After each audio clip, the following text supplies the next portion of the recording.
Le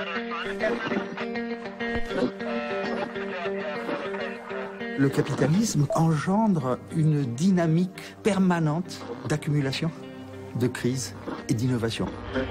I believe that open markets and free enterprise are the best imaginable force for improving human wealth and happiness.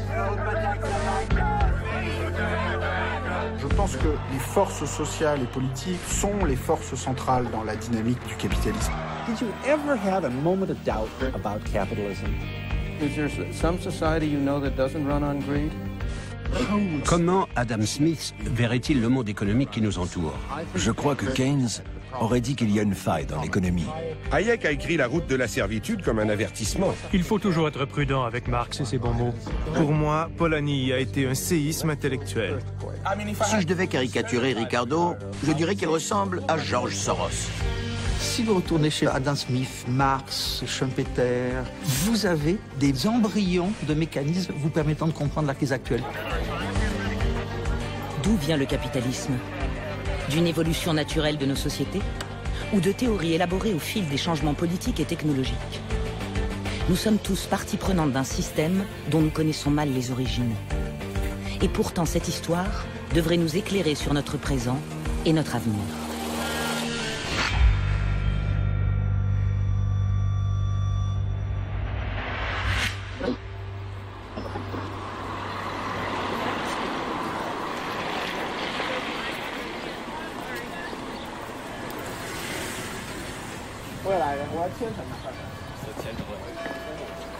Des étudiants chinois visitent la tombe d'Adam Smith, philosophe écossais du XVIIIe siècle.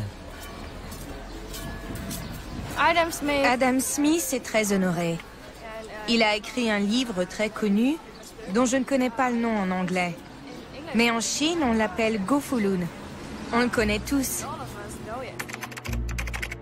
I root for the free market team. Adam Smith is my star player. Back in 1776, economist Adam Smith shocked everyone by saying that what governments should actually do is just leave people alone to buy and sell freely among themselves. It's as persuasive now as it was then. Everybody here knows Adam Smith, he's in self-interest and greed is good and the invisible hand and free enterprise and free markets, etc. All that he's the father of capitalism. Pour beaucoup, le philosophe et son livre sont liés à l'origine du capitalisme.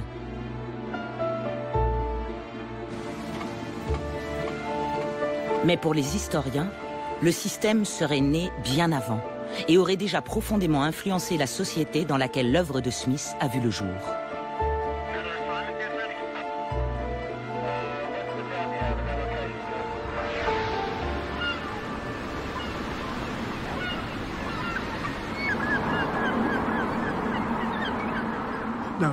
Il est significatif qu'Adam Smith ait grandi dans un port de la côte est de l'Écosse.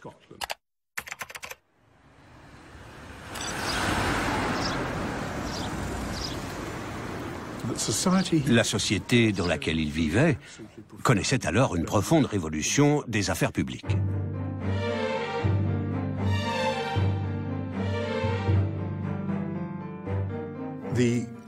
Les changements furent d'abord d'ordre religieux. Puis, en 1707, l'Écosse a été rattachée à l'Angleterre par un acte d'union qui est toujours en vigueur. Cette fois, c'est la vie politique qui a été transformée.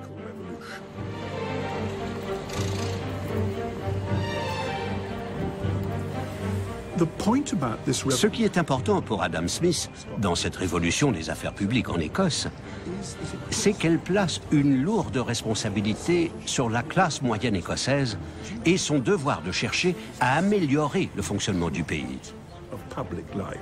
Améliorer les institutions écossaises, la religion écossaise et, par-dessus tout, l'économie écossaise.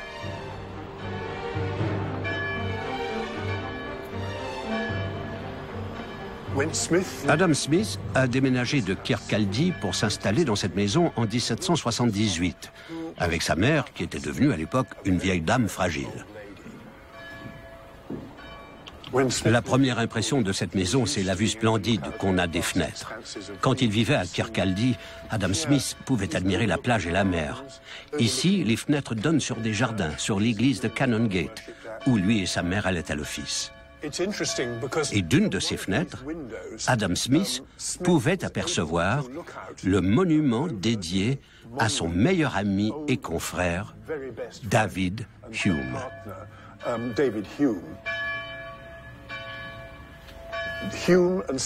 L'association philosophique de David Hume et d'Adam Smith fut l'un des piliers du mouvement des Lumières en Écosse.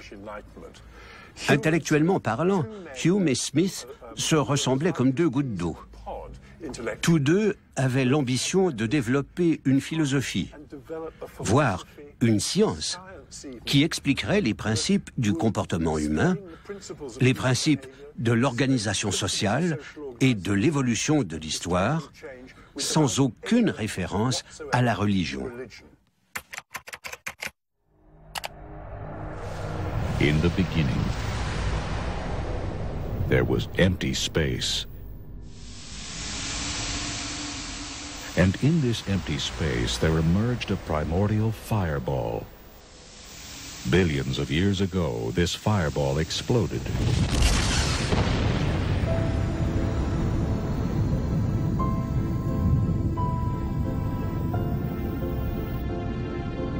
Comme d'autres philosophes de son temps, Adam Smith était à la recherche de lois qui expliquent l'évolution de l'humanité.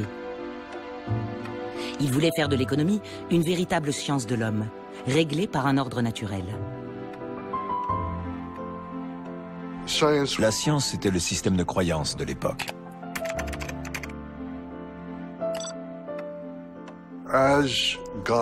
Tandis que l'idée de Dieu et des théocraties commence à s'écrouler, émerge l'idée que si nous ne pouvons plus considérer l'univers comme la création de Dieu, nous devons l'envisager comme un tout, régi par sa propre logique.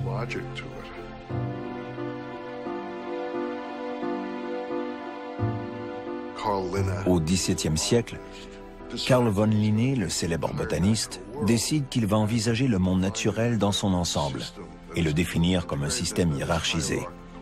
Il commence donc à travailler sur son projet qu'il appelle Systema Naturae, le système de la nature.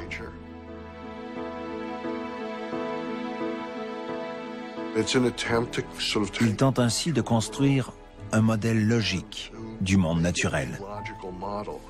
Son modèle est basé sur la monarchie. Il crée le royaume animal, le royaume végétal, et il comptait à l'origine s'occuper aussi du royaume minéral.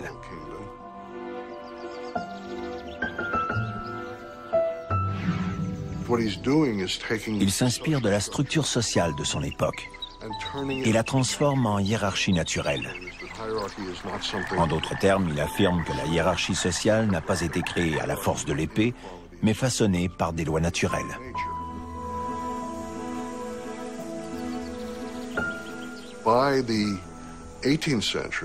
Au XVIIIe siècle d'Adam Smith, l'idée selon laquelle la raison, la science et les structures sociales forment l'architecture de la vérité est déjà largement répandue.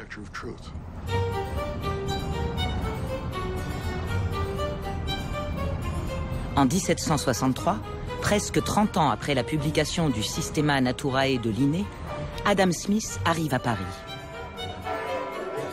Il est toujours en quête d'un ordre naturel de l'économie. À Paris, il entre immédiatement dans le cercle des physiocrates, les économistes de François Quesnay, qui en est la tête pensante. François Quesnay, c'était un médecin, donc qui était ni philosophe ni économiste, et qui, il faut le dire parce que c'est important, était tout à fait fasciné à son époque par la Chine.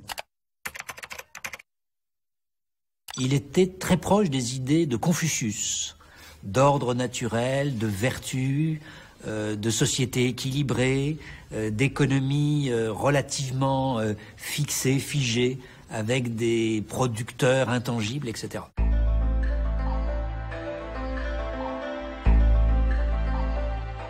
Keynes se pose la question de l'économie en disant « on doit pouvoir construire le circuit de l'économie ». C'est-à-dire établir qui produit pour vendre à qui, qu'est-ce qu'elle produit et pour qui, donc voir tous les flux d'échange de produits comme d'argent entre les acteurs.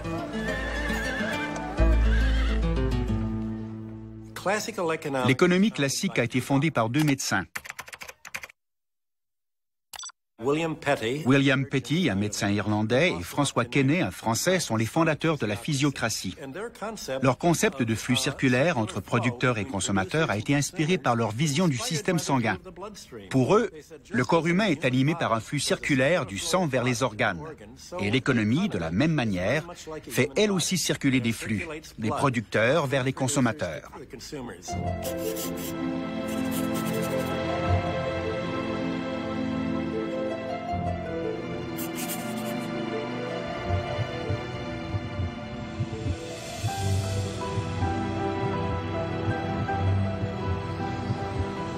Quesnay était quelqu'un qui, justement par l'influence des idées chinoises de Confucius, considérait qu'il y avait un ordre établi quasi naturel, il disait même un ordre naturel divin qu'il fallait conserver.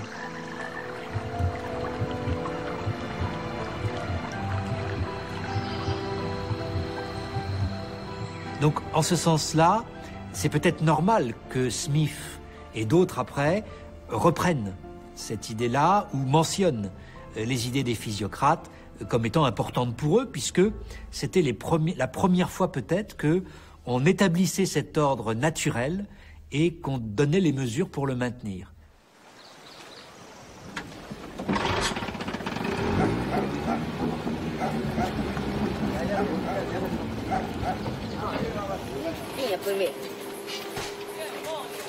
Selon Adam Smith, c'est ici, dans ce coin très reculé du globe, qu'on aurait pu vérifier l'ordre naturel du libre marché.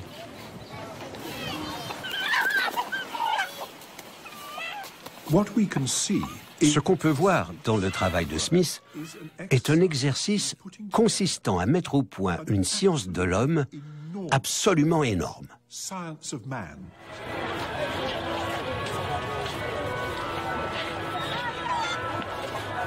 Smith pensait que l'origine de l'économie s'ancrait dans l'inclination naturelle des hommes à pratiquer le troc et le commerce.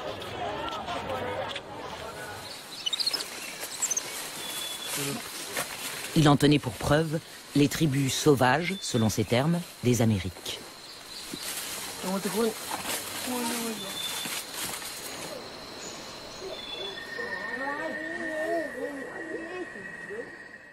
Adam Smith a été la première personne à exposer ça de façon élaborée et explicite. Autant jadis, quand l'argent n'existait pas encore, les gens devaient se contenter de s'échanger des choses. J'aurais dit par exemple, écoute, je vais te donner 20 poulets pour cette vache. Bon, d'accord, peut-être 25 poulets.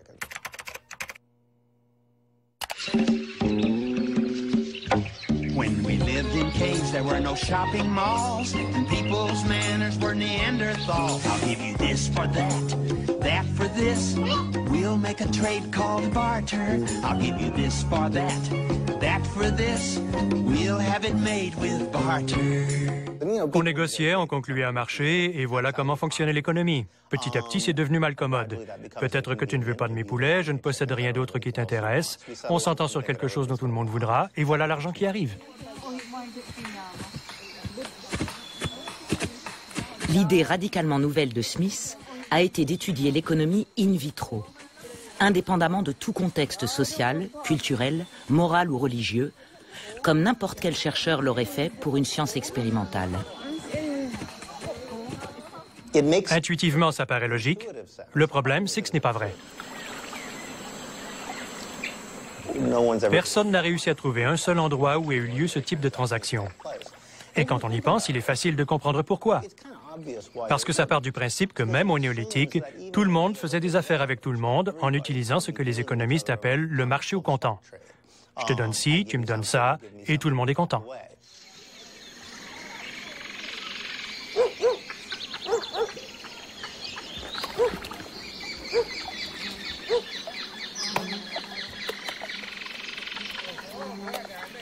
La théorie du troc avancée par Adam Smith aurait facilement pu être mise à l'épreuve chez les chasseurs de cette communauté isolée dans leur façon d'échanger le produit de leur chasse.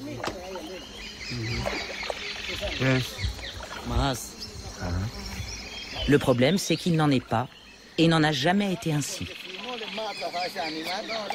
Liberato, de nos jours, comment se passe le partage de la viande? Est-ce que celui qui a chassé la ramène chez lui? Oui, celui qui chasse le gibier le garde. Mais autrefois, c'était différent. Autrefois, on le cuisinait comme ça, tout entier, dans une grande marmite. Et là, on préparait l'animal et on invitait toute la communauté, tout le village. Et on le mangeait tous ensemble. Les anthropologues appellent ce système de partage communautaire la réciprocité. Pour les Mairunas, comme pour la plupart des tribus indigènes, cela appartient au passé. Aujourd'hui, personne au sein de la communauté ne va manger ce gibier. Il sera vendu au marché à quelques heures de bateau. La réciprocité est un système qui fonctionne au sein du groupe, de la famille. Quand on parle de famille, il faut toujours comprendre la famille étendue, qui peut parfois être très nombreuse. Je chasse. J'ai l'obligation de distribuer une partie de l'animal à ceux qui constituent mon cercle de relations. Et quand ils chassent, ils font de même. Quand je pêche, c'est la même chose. Ce n'est pas ce qu'on appelle le troc, car le troc, c'est « prends ceci et donne-moi cela ». Ici, ce n'est pas la même chose, c'est plutôt « je te donne ça maintenant, et quand tu auras quelque chose, tu m'en donneras ».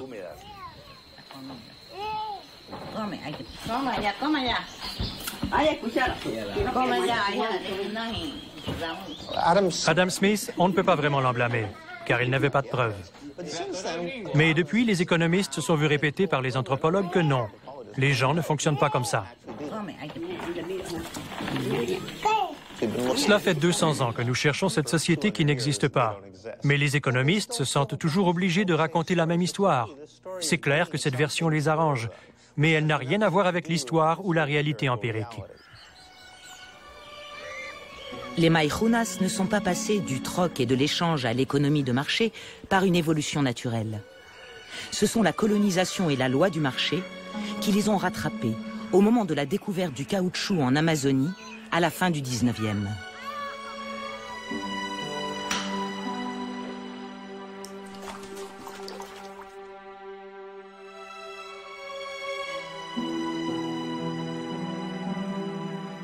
Beaucoup de Mairunas et d'autres tribus furent tués et réduits en esclavage avec l'essor de l'exploitation du caoutchouc. Il ne reste que quelques photos pâlies et la mémoire collective de cet asservissement.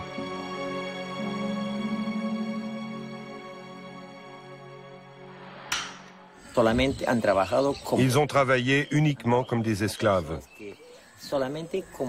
Leur notion de l'argent ne dépassait pas la valeur d'un vêtement. C'est comme ça que je vois les choses. Les Mairunas sont trop travaillés.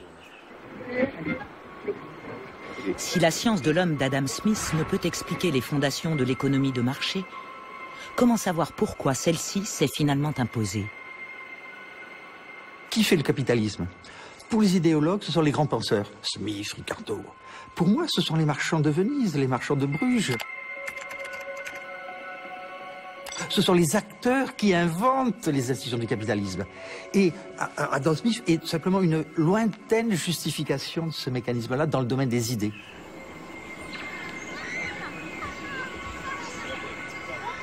Alors le capitalisme ne serait pas la mise en œuvre d'un concept, mais le résultat d'un processus historique qui a transformé les Mairunas et chacun de nous en Homo economicus. Il y a une date clé à la source de ce bouleversement historique.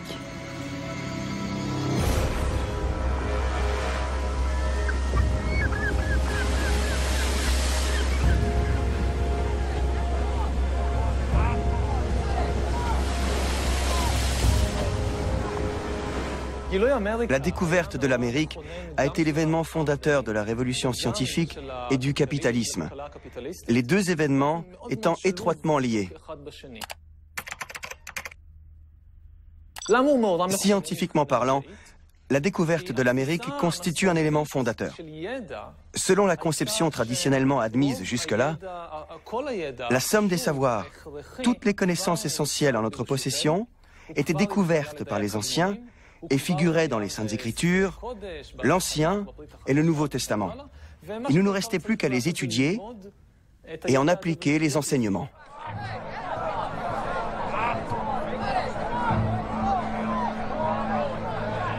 À peine découvert un nouveau monde, les Européens se sont empressés de le conquérir, de le coloniser, d'en piller les richesses, d'en exploiter les champs de tabac et de coton, les mines d'or et d'argent. Conquérir et contrôler l'Amérique exigeait l'acquisition rapide d'immenses connaissances nouvelles en géographie, anthropologie, linguistique, sur les plantes, les animaux et le climat. C'est ce qu'ont fait les Européens. La découverte des Amériques a été le catalyseur de la révolution scientifique. Quelle a été sa part dans l'évolution du capitalisme? Ce qui est intéressant, c'est que tous nos débats sur l'histoire du monde, je crois, reposent sur des bases fausses. On se demande pourquoi l'Europe était en mesure de conquérir le monde et pas d'autres civilisations. Eh bien, peut-être que ce n'est pas la bonne question. Il est clair qu'à de nombreuses reprises, la Chine, par exemple, aurait facilement pu faire ce qu'ont fait les conquistadors.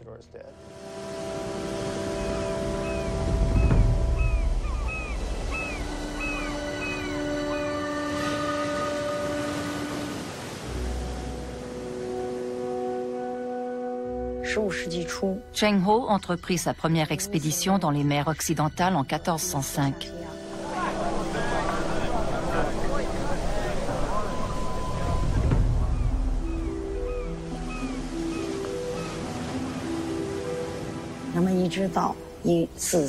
Et il effectua sa 7e et dernière expédition en 1433.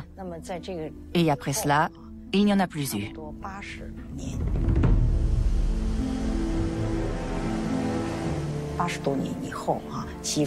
L'Occident n'a commencé ses voyages vers l'Est que 80 années plus tard. Si l'on en juge d'après l'envergure des expéditions, le matériel des équipages, l'architecture des bateaux, leur mode de construction et les techniques de navigation, il est très probable qu'à l'époque de Cheng Ho, la Chine était très en avance sur le reste du monde dans le domaine de la navigation.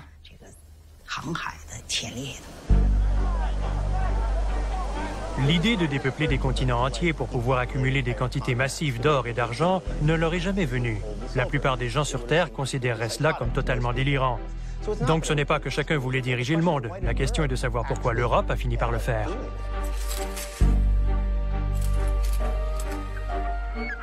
Je crois que la réponse se trouve dans la relation particulière qui existait entre les prêteurs et les entrepreneurs.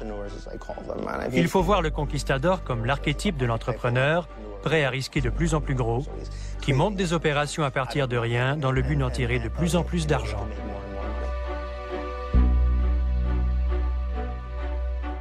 Si les expéditions chinoises relevaient d'une volonté impériale, les découvertes occidentales ont été le fait d'initiatives privées aux conséquences tout à fait différentes. Ce que la découverte de l'Amérique signale aux investisseurs, aux banquiers, aux monarques, aux négociants, c'est que ces nouvelles opportunités offrent des rendements qui dépassent de très loin le montant de l'investissement initial.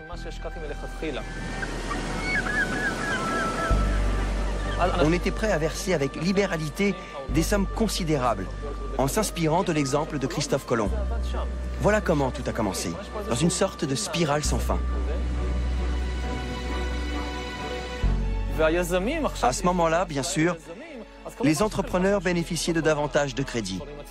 Il va sans dire qu'à l'instar des startups actuelles, certains subissaient des échecs, mais il suffisait que l'un d'entre eux prospère pour établir des colonies aux Philippines ou au Mexique.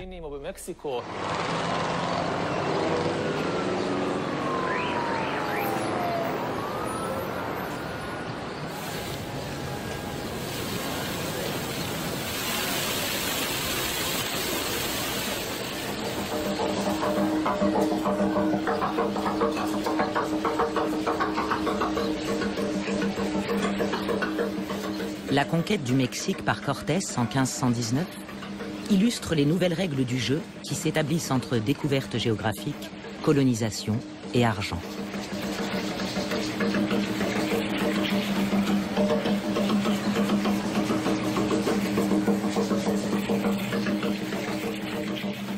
Le détail fascinant que j'ai découvert quand j'ai commencé à étudier la vie réelle de ces conquistadors, c'est que chacun d'entre eux, sans exception, s'était endetté. De fait, Cortés s'est endetté de plus en plus. C'était un joueur. Il s'est dit « Au diable tout ça, je ne me sortirai jamais de mes dettes, je vais emprunter encore plus d'argent et tout miser sur cette expédition folle. »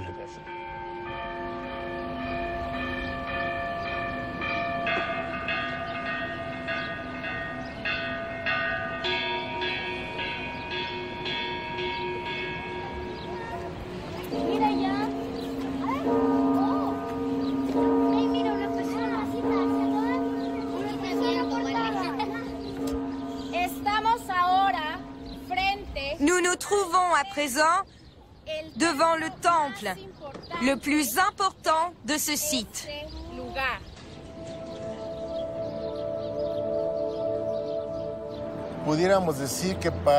On pourrait dire que pour les Aztèques, pour les Mexicas, l'or n'avait pas de valeur matérielle. Pour les Espagnols, cette valeur existait. C'était un métal très important pour des raisons aussi bien économiques que matérielles, voire scientifiques, car il était très utile. Je vais corriger ce que je viens de dire, je vais me contredire. Pour les Aztèques, la valeur de l'or allait au-delà de sa valeur matérielle.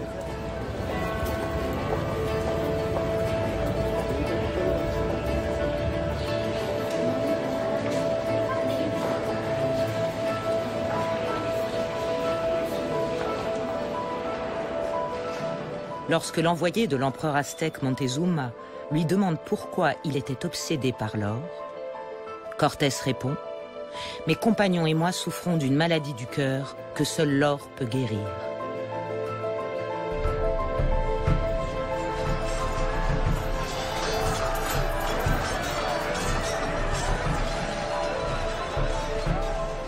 Quand Cortés eut conquis Tenochtitlan, ce qui prit beaucoup de temps, à l'heure du partage du butin, il fit en sorte qu'aucun de ses soldats n'obtienne d'argent. Déjà endettés parce qu'il leur faisait payer les frais médicaux, le remplacement des armes et tout ce qui s'ensuit, ils étaient sur le point de le tuer. Pour s'en sortir, il leur a dit « Voilà ce qu'on va faire, je ne lâcherai pas l'affaire, mais je vais vous donner un moratoire de 10 ans. Partez dans les provinces et gérez-les comme vous voulez. » Les soldats sont alors devenus des gouverneurs rapaces qui soutiraient juste le plus d'argent possible.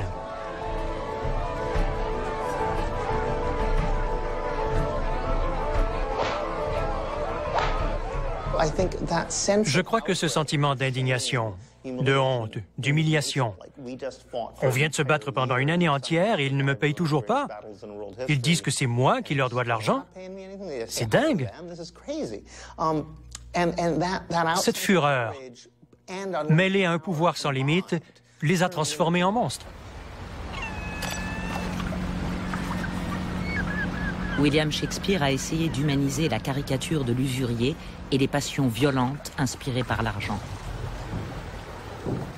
He hath disgraced me and hindered me $500,000, laughed at my losses, mocked at my gains, scorned my nation. On ne voit jamais apparaître les gens à qui Cortés et les hommes comme lui devaient de l'argent. On ne sait pas vraiment qui ils étaient. Mais cette relation entre les financiers qui attendent leurs 5 ou 7% d'intérêt chaque année et l'entrepreneur, pour ainsi dire, le guerrier qui s'en va conquérir le monde, cette relation devient la base même de notre système économique et monétaire moderne, bien que nous en ayons perdu de vue l'origine.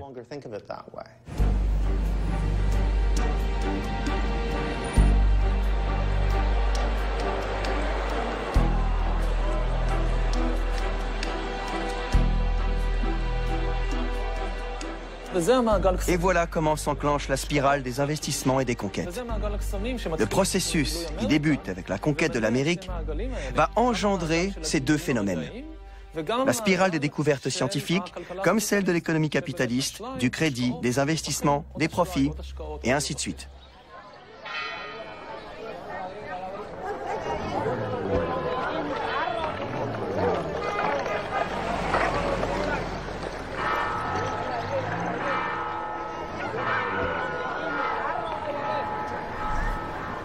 les conquistadors espagnols, avides de métal précieux, ont littéralement mis la main sur une montagne d'argent.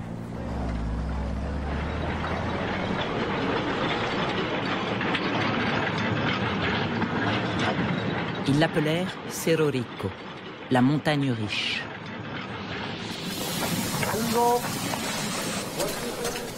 Durant les 3 siècles qui ont suivi, plus de 62 tonnes d'argent ont été extraites de Cerro Rico au prix d'innombrables vies humaines.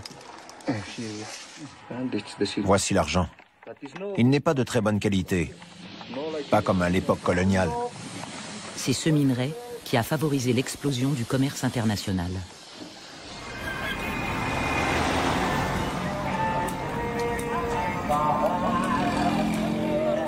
En Chine, l'argent d'Amérique latine a alimenté une expansion spectaculaire du commerce.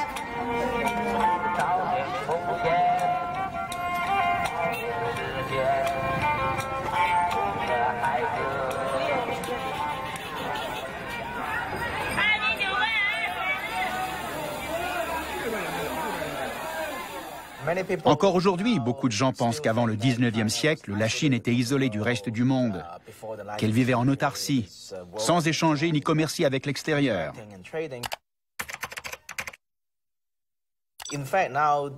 À vrai dire, il est aujourd'hui très clair que les grandes découvertes européennes, comme celle des Amériques, avaient eu un impact vraiment important sur la Chine.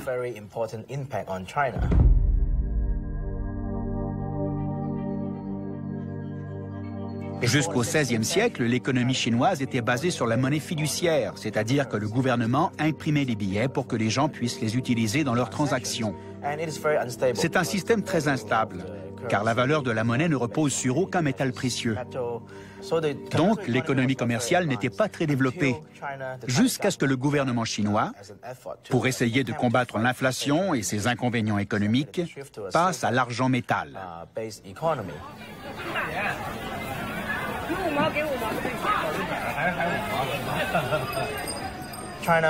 La Chine, à cette époque, trouva une source d'argent fiable et stable.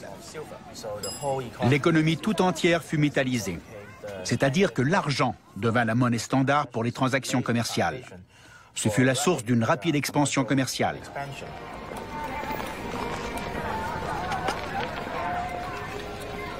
Alors que chez nous, l'économie de marché devient capitaliste parce que le capital prend une position très importante, une position de force. En Chine, c'est sans doute un peu différent. Les producteurs en Chine, que ce soit des paysans, que ce soit des artisans, vont au XIIe siècle avoir un accès au marché libre, d'eux-mêmes. Ils vont aller vendre eux-mêmes leur production sans être obligés de se mettre sous la coupe d'un marchand ou d'un capitaliste qui, grâce à son argent, va pouvoir leur avancer quelque chose qui ressemble à un salaire.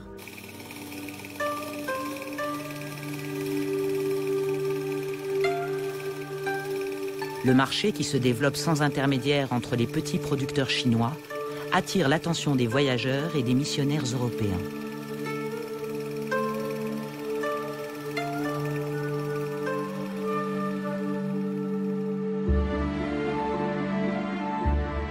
À leur retour, le récit qu'ils en font intéresse vivement les physiocrates français et aussi Adam Smith. The row over a third runway at Heathrow Airport has overshadowed the Prime Minister's first full-scale ministerial reshuffle. Mais en Grande-Bretagne, le marché mondial alimenté par l'argent des Amériques a eu un impact bien différent. Si en Chine il a encouragé les petits producteurs, on observe qu'ici, il les a ruinés.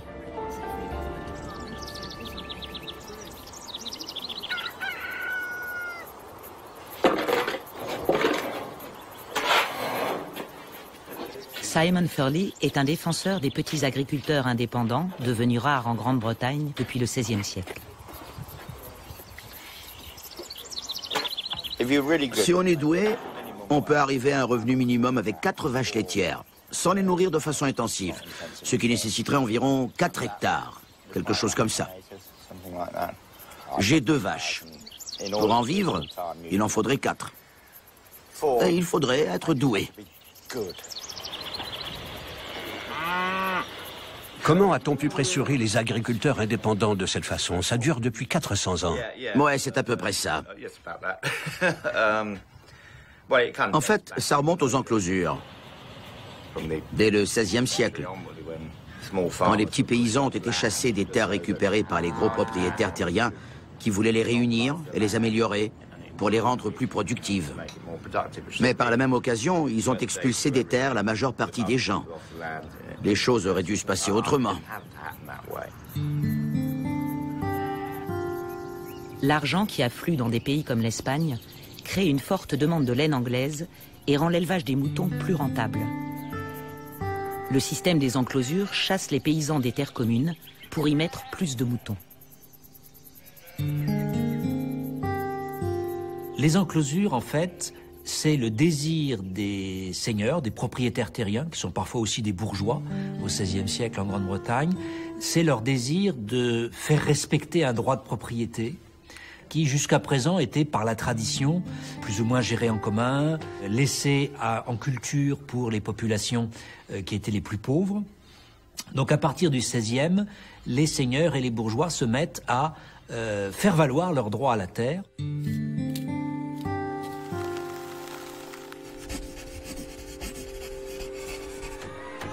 C'était coercitif. Je ne dirais pas que c'était extrêmement violent. Mais il y avait beaucoup d'émeutes, beaucoup de résistance, beaucoup de pauvreté et de gens précipités dans le milieu urbain où le taux de mortalité était très élevé. Donc, dans un sens, c'était violent dans la mesure où le taux de mortalité des villes industrielles émergentes était plus élevé qu'à la campagne.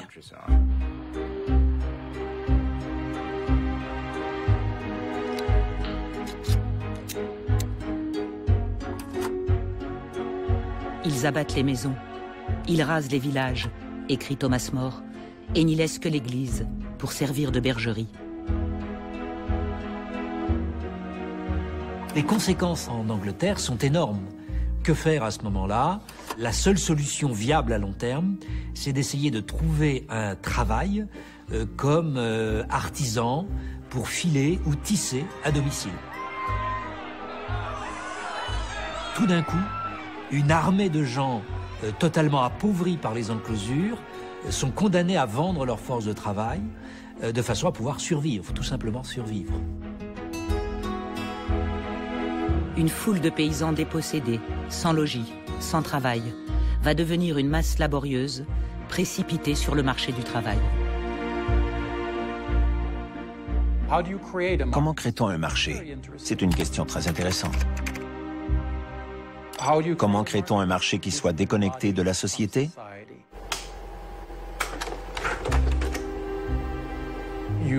Eh bien, vous pouvez faire passer toutes sortes de lois qui font de la pauvreté un crime, comme ça a été fait en Angleterre entre 1650 et le début du 19e siècle. Vous pouvez faire du vol de mouchoirs un crime majeur.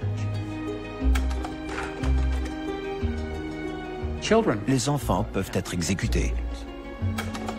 Vous pouvez emprisonner des gens parce qu'ils ne payent plus leurs dettes. Et cette somme de lois de terreur qui sont mises en place pour criminaliser la pauvreté, pour accroître les dettes, pour créer des êtres humains qu'on peut acheter et vendre, tout cela favorise la naissance d'un marché d'un genre particulier. Allez, on y va.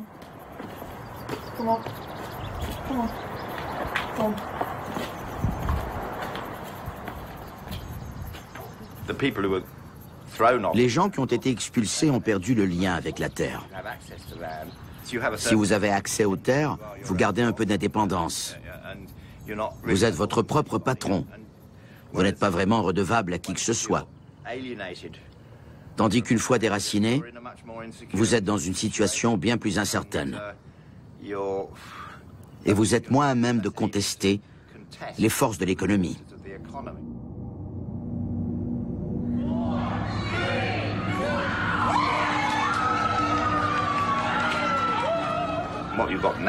Ce qu'on a maintenant, c'est une situation où pour faire tourner le capitalisme, il faut persuader les gens de consommer. Ce qui était un peu le problème avec ceux qui vivaient de leurs terres, ou des terres de la communauté. Il n'était pas dingue de consommation. Vous n'avez pas besoin d'acheter grand-chose quand vous vivez dans un endroit comme celui-ci. Il y a beaucoup à faire et assez à votre disposition pour vous distraire et manger, etc.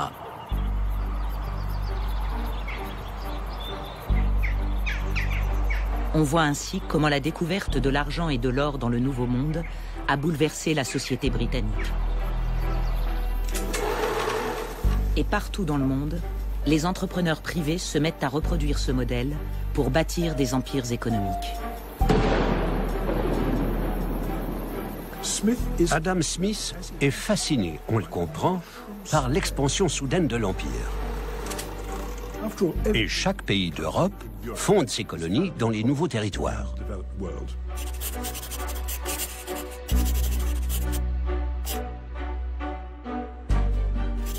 Et comment ces colonies sont-elles développées? Elles le sont en fait par le secteur privé, comme on dirait aujourd'hui. Que font les grandes sociétés de commerce? Avec l'accord du gouvernement, elles s'installent aux quatre coins du monde et deviennent des gouvernements.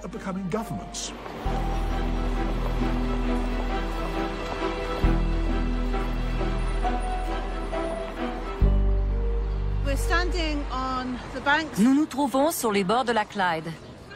Et devant vous, vous pouvez voir une haute tour avec une horloge bleue. Il y a longtemps, au XVIIIe siècle, de riches marchands montaient à cette tour et regardaient le fleuve pour voir arriver leurs bateaux. Et ces riches marchands pratiquaient une route commerciale triangulaire. Ils prenaient des marchandises ici, en Écosse, et les emmenaient sur la côte de l'Or, en Afrique. Et ce qu'ils prenaient en Afrique et qu'ils emmenaient aux Caraïbes, c'était des hommes.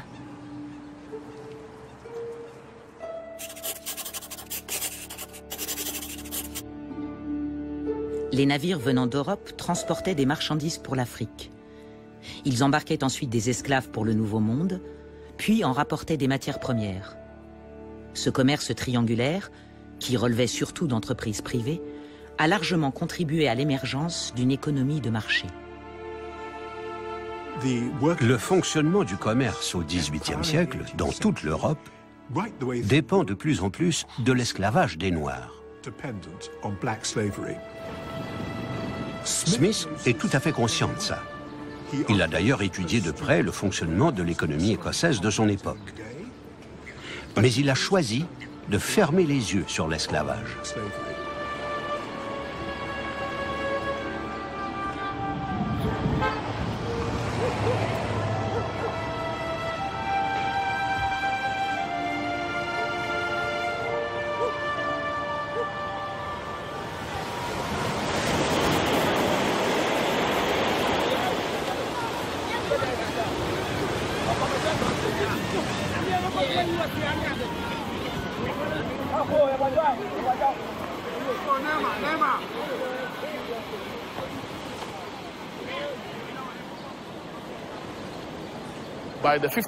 En 1500, la traite transatlantique des esclaves était bien engagée, avec les Portugais en tête. Quand ils sont arrivés, ils ont construit ces bâtisses fortifiées le long de la côte. Et je tiens à vous rappeler qu'ils n'appelaient pas ces bâtiments des forts, mais des baraquements ou des usines. Des usines pour produire des esclaves pour les plantations.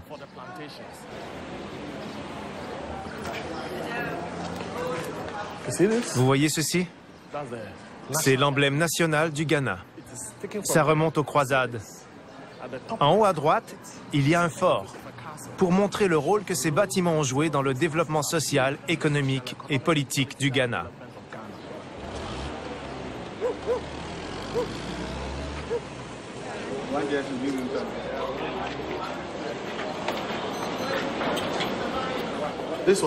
Ici, c'était le cachot des hommes. Il n'était pas éclairé, et ce trou-là servait de source de lumière et d'aération. Les hommes restaient ici pendant 3 mois en moyenne, et pendant ce temps, ils urinaient, ils déféquaient, ils vomissaient, ils mangeaient et dormaient ici. Ça, c'était la rigole d'écoulement des excréments et de l'urine. Quand il pleuvait, l'eau entrait pour laver le sol.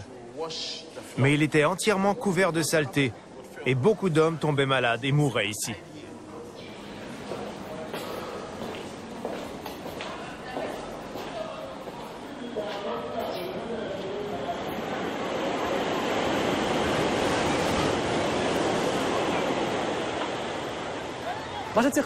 Quant à la traite négrière, il faut bien voir qu'il s'agit d'une activité purement économique, liée au marché capitaliste.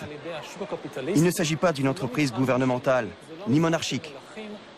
L'organisation, la mise en œuvre et les modalités relevaient de compagnies privées.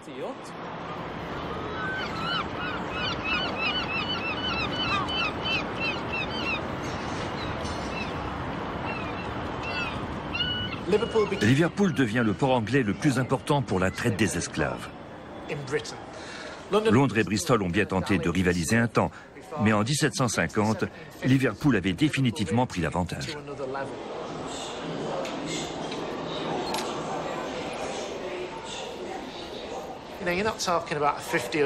On ne parle pas d'une période de 50 ou de 75 ans, mais de générations entières d'individus, de familles, qui ont construit leur fortune sur l'asservissement d'individus.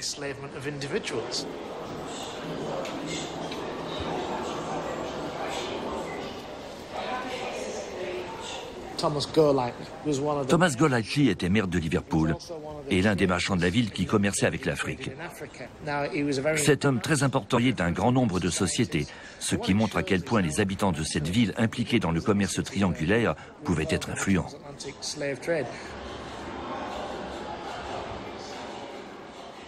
D'où proviennent les fonds nécessaires à acquérir des navires, des esclaves, etc. Des placements boursiers. On investit son capital dans l'acquisition de titres de compagnie qui font comme ceux des esclaves, ou dans des banques qui, à leur tour, accorderaient à des compagnies des négrières. Bref, tout se résume à une course au profit.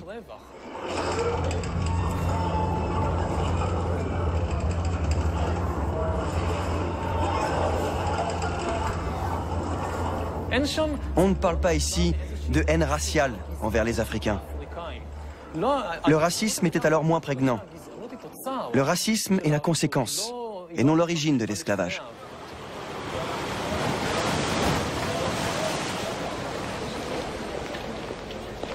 « 400 ans d'esclavage.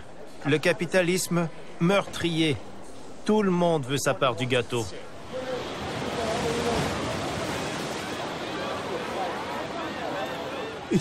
On dit souvent qu'Adam Smith était insensible aux mouvements sociaux et aux changements de son époque. Peut-être que ce qui est passé sous silence dans la richesse des nations, c'est l'esclavage.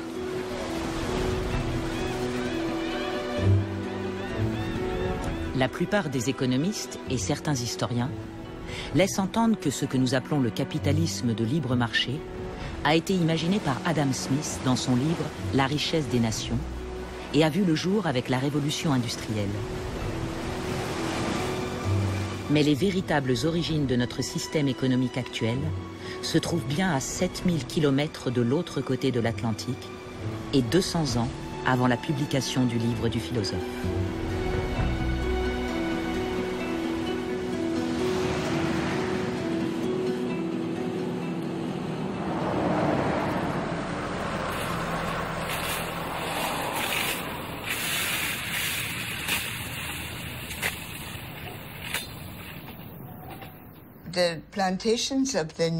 Les plantations du Nouveau Monde ont été la première activité productive que l'Europe a mise en place dans une région non européenne.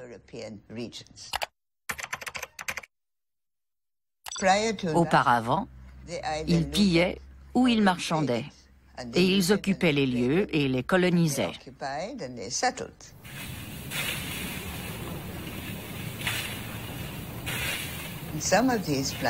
Certaines de ces plantations étaient immenses, bien plus que n'importe quelle entreprise européenne à l'époque.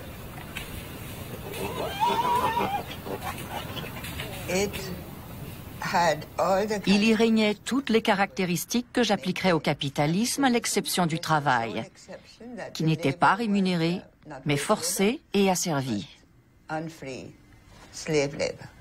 Mais pour le reste, c'était capitaliste, à l'exclusion de toute autre considération.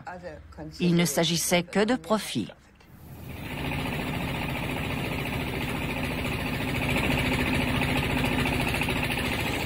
Pour les profanes, il est difficile de mettre en relation une coercition extra-économique, comme l'esclavage, avec des relations économiques normales.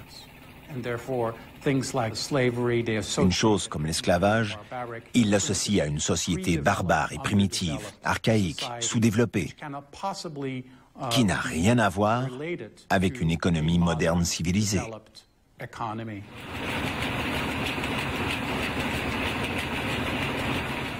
Mais on peut légitimement dire que le capitalisme a en fait commencé au XVIe siècle, avec la colonisation des Caraïbes et de l'Amérique latine.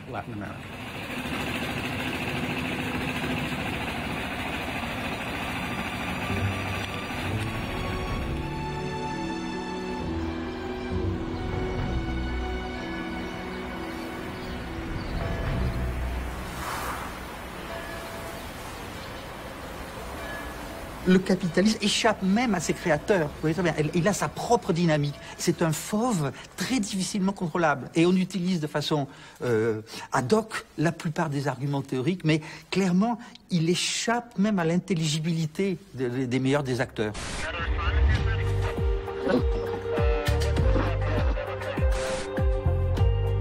Mais si la naissance du capitalisme n'a en effet rien à voir avec Adam Smith, pourquoi son livre La richesse des nations a-t-il eu tant d'importance? Et pourquoi sa vision de l'économie en tant que science est-elle si largement partagée?